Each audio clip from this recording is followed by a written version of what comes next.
Hi, I'm Shantae Jackson with Sandal Blue Foundation, and we are so excited that you're here for this resource conversation. These conversations are intended to help motor vehicle incident survivors and their families with resources, tips, and tools.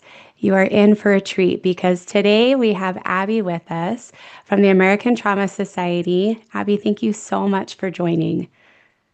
I'm very excited to be here today and share the information about our programs. You guys have so much to offer, and I can't wait to dive in. But before we really get into that, please introduce yourself. Tell us a little bit about the American Trauma Society and how it relates to the Trauma Survivors Network. Of course. So my name's Abby. I am the National TSN Coordinator, though we joke that's a little bit of a misnomer because our services are available across the US, Canada, and Australia, as well as being open to really anyone anywhere in the world who's looking for support after a physical injury. We're a program with the American Trauma Society, and the American Trauma Society has a mission of improving trauma care. And that's at all levels. So they work with first responders, hospital staff, as well as survivors and their families. The Trauma Survivors Network is a program of the American Trauma Society. We are designed to provide support, community, and connection for trauma survivors and their loved ones. We work with local trauma centers to develop programs and resources in their community, as well as offering resources at the network level.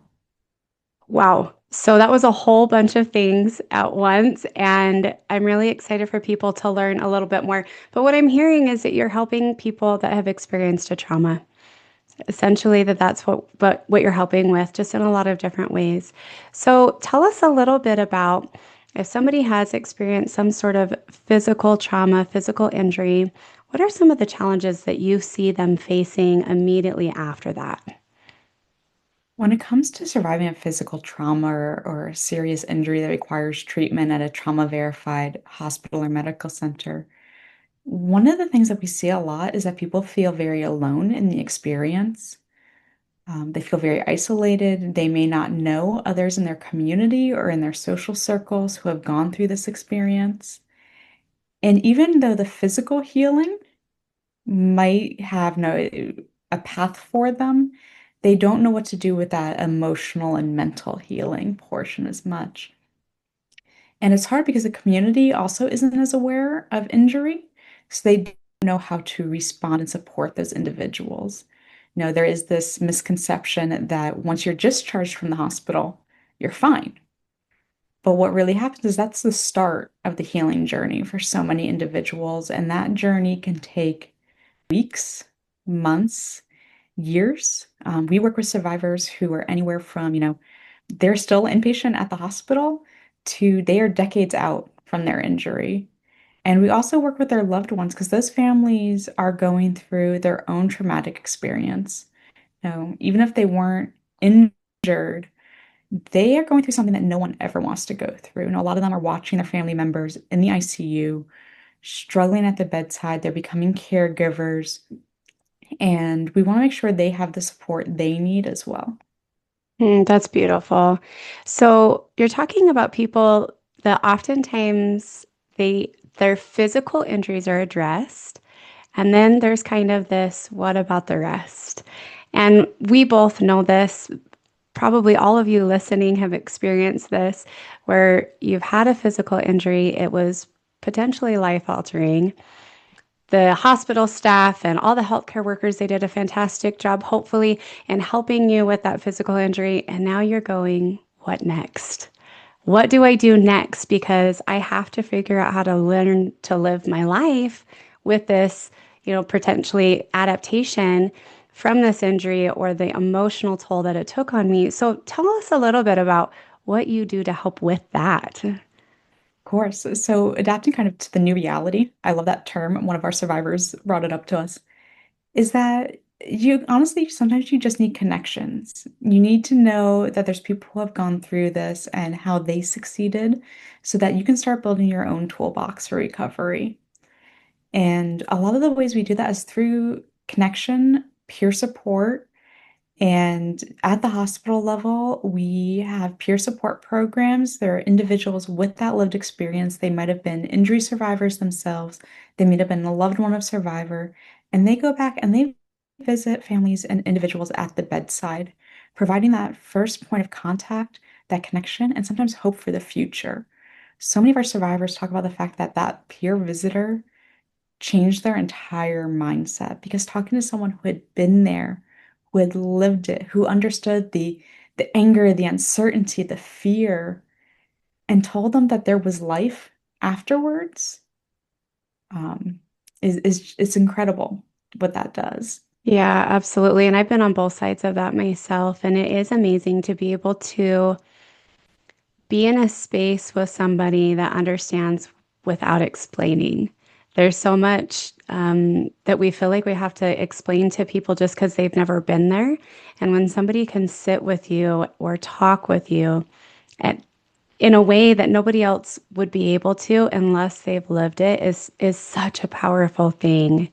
Now, what if somebody didn't have, that peer connection, that they didn't have a visitor in the hospital, but they're still wanting that support, that connection? Is there a way for them to be able to do that? Of course, and we offer support groups as well.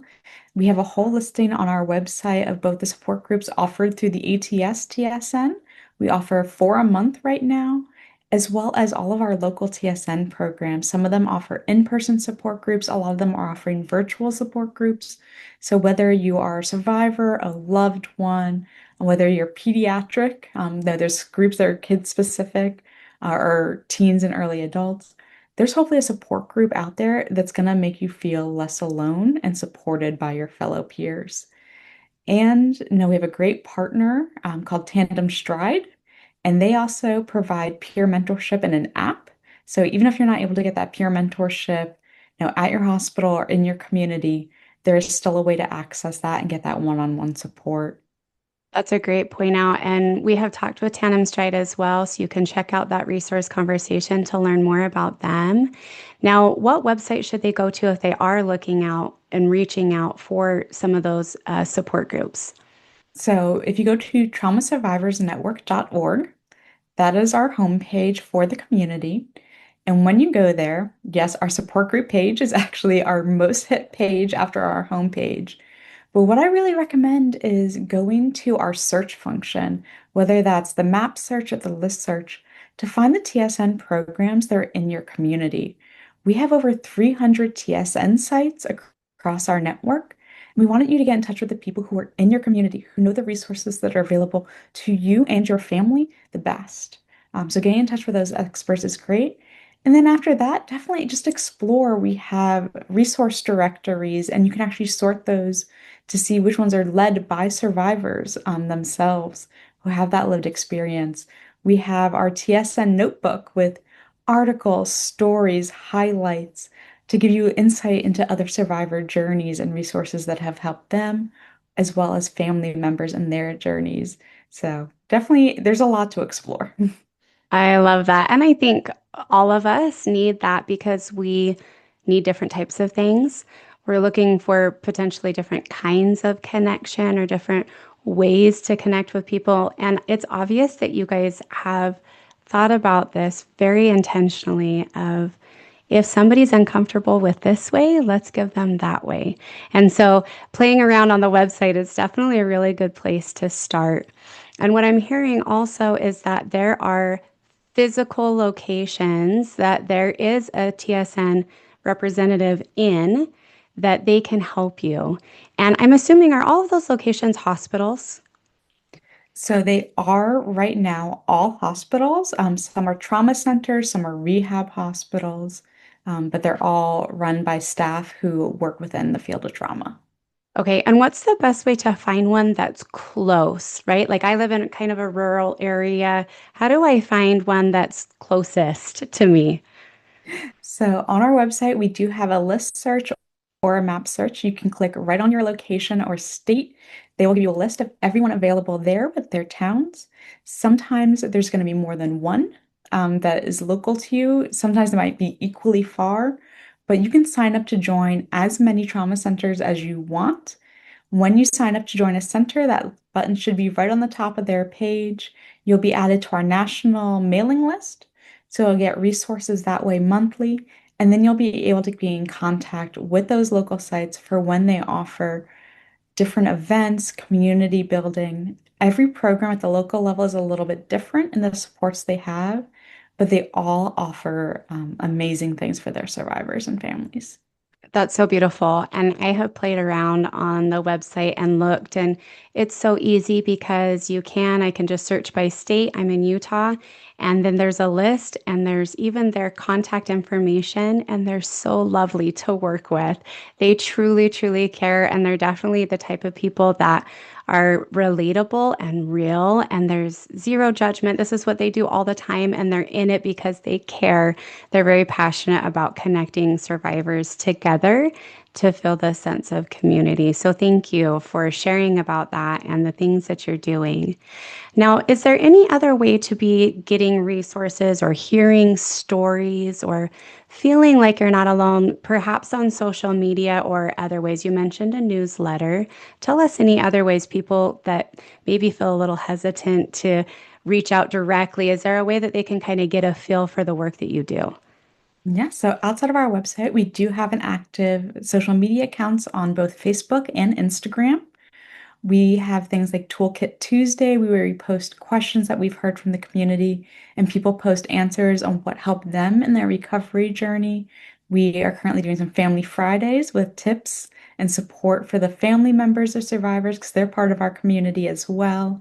We do monthly injury insights where you can anonymously submit questions to our expert survivors because they are the experts in that lived experience. And they answer those in recordings once a month that are then posted on our pages so you can watch those anytime you want. There's National Survivors Day in May. I believe it's the 20th. Tell us a little bit about that because how fun that we have a day to celebrate. Yeah, so all of May is National Trauma Awareness Month, and the third Wednesday in May every year is National Trauma Survivors Day. And it's an opportunity to recognize, celebrate, and honor survivors and all who care for them. And there are some really cool events that happen across the country to raise awareness of what that recovery journey looks like, to raise survivor voices up, and to really recognize everyone who is part of that recovery journey. Because not only is it the survivor and their loved ones who are going through this journey, but you have first responders, you have the hospital staff, you have your follow-up clinics, you have your rehab, PT, OT, home services. There are so many people who are part of recovery after an injury. We want to make sure that everyone gets recognized and celebrated together. That's so fun. And isn't it so true? You go through this experience not even knowing that this world exists. And then all of a sudden you realize it's this huge network and circle of people. And you guys really do such a beautiful job of acknowledging each and every one of those people and their role that happens in the recovery process and, dare I say, the healing process while we're getting together, joining together, banding together, recognizing each other, sharing stories, witnessing each other. It's just such a beautiful thing. Now, before we wrap up, I'd love to hear, something that you've experienced or that you've seen that maybe could encourage somebody who is new to this and feeling a little bit resistant because it can be scary to open yourself up to saying, oh, I did survive something hard and I am looking for connection. What can you share with us to encourage them? No one needs to struggle alone, especially after an injury. And a lot of times you don't always recognize that you're struggling. A lot of people feel like they're doing well, but they might realize they're being a little bit more emotional. They get anxious when the phone rings. They changed how they drive, so they're no longer driving by maybe where their accident occurred, the hospital, rehab. They don't like taking those routes. And those little things really add up. And having the opportunity just to talk to someone, connect with someone can really make a difference. I can't talk enough about. the power of community and connection. So, whether you just want to come and listen as a support group, if you're not ready to participate, that is okay. If you want to just watch materials, anonymously ask questions, that is an option. If you want to message because you're not ready to talk about it, that is okay. Now, these are safe places for survivors, for the loved ones of survivors. So, wherever you are ready to interact with us, we are ready to support you. That is so well said. And as you're talking about it, could you describe a little bit about what the support groups may look like so that if somebody is wanting to go that route, they know what to expect in physically coming to a support group or joining in? Of course. So every support group in our network is a little bit different in how they're run, but they're peer support groups. This is not therapy with a trained therapist or psychologist that you have to get reimbursement through your insurance for. These are peer-to-peer support groups. It's about creating a space where survivors, caregivers, depending which kind of group it is, come together and just have an opportunity to talk and share with each other. Now, some of our groups will have themes, some will have guest speakers, but the real foundation of them is having an opportunity to hear, listen, and respond to individuals who are going through this recovery journey of this life-altering injury and then trying to find their new reality.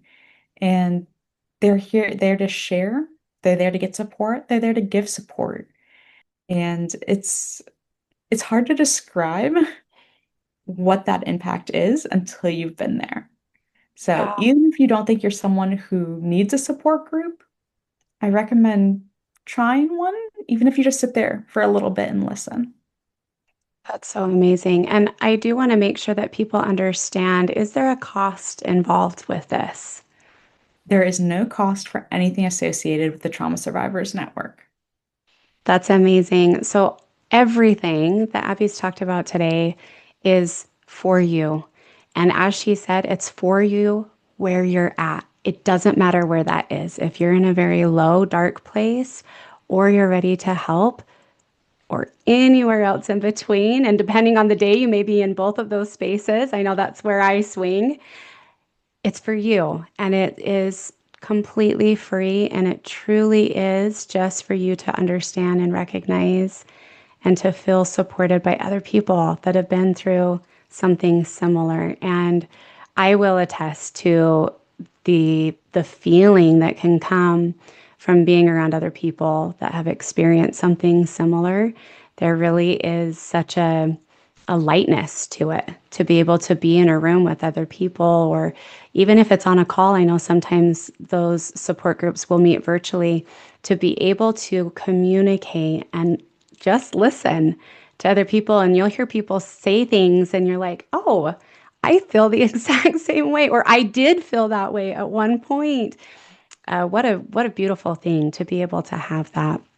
Now, Abby, before we close, is there anything that you wish I would have asked or that you would like to leave our listeners with?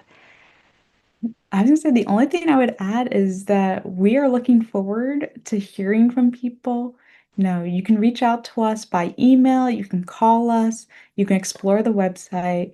If there's something you need that you can't find on our website, let us know.